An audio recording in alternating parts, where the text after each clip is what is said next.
Не стоит поддаваться панике. Досмотрите это видео до конца, и вы узнаете, в какой стране наши соотечественники под угрозой и как с этим справляется правительство. Подписывайтесь на наши обновления и точно будете в курсе всего самого интересного. Посольство Таджикистана в Украине составляет списки наших граждан, желающих выехать из Украины, а также прорабатывает вопрос эвакуации граждан в случае необходимости, заявил в интервью таджикский посол Давлати Назризода. По его утверждению, в связи с возникшей ситуацией диппредставительство Таджикистана в Киеве перешло на круглосуточный режим. В настоящее время на территории Украины проживают несколько тысяч человек, с которыми посольство находится в постоянном контакте. Работает круглосуточная горячая телефонная линия посольства для граждан Республики Таджикистан. Номер телефона 093 336 10 40, заявил посол. Относительно появившейся информации в соцсетях о взрыве в Борисполе, где говорилось, что таджикские граждане находились в эпицентре события, Давлатали Назирзода отметил, что в данном инциденте граждане Республики Таджикистан не пострадали.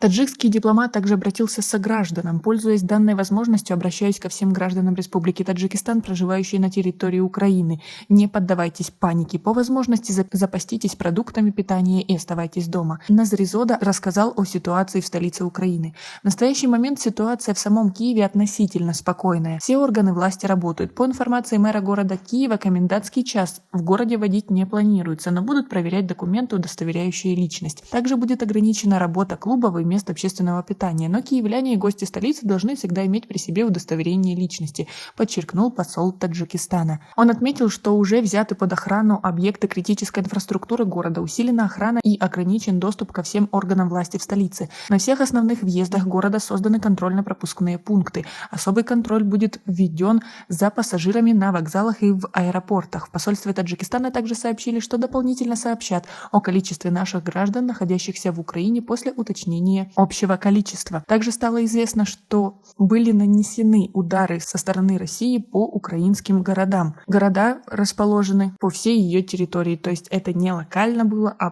по разным городам Украины. Как вы относитесь к такой сложившейся ситуации? Ведь этот конфликт назревал уже давно, и вот он взорвался. Свои ответы напишите нам, пожалуйста, в комментарии. Напомним, что ранее МИД Таджикистана также обратился к гражданам страны, находящимся на территории Украины, и призвал их соблюдать предписания оперативных штабов, сохранять спокойствие и по возможности оставаться дома. В связи с введенными властями Украины с 24 февраля 2022 года военным положением на всей территории страны Министерство иностранных дел Республики Таджикистан обращается к находящимся на территории Украины гражданам Республики Таджикистан с просьбой строго соблюдать предписания оперативных штабов, сохранять спокойствие и по возможности оставаться дома, говорится на сайте ведомства. Президент России Владимир Путин утром в четверг в обращении к россиянам объявил, что принял решение о специальной военной операции в Донбассе. Между тем, ранее Минобороны Российской Федерации заявила, что не наносит удары по украинским городам и гражданскому населению ничего угрожает. Но подтвержденная информация уже была о том, что были нанесены удары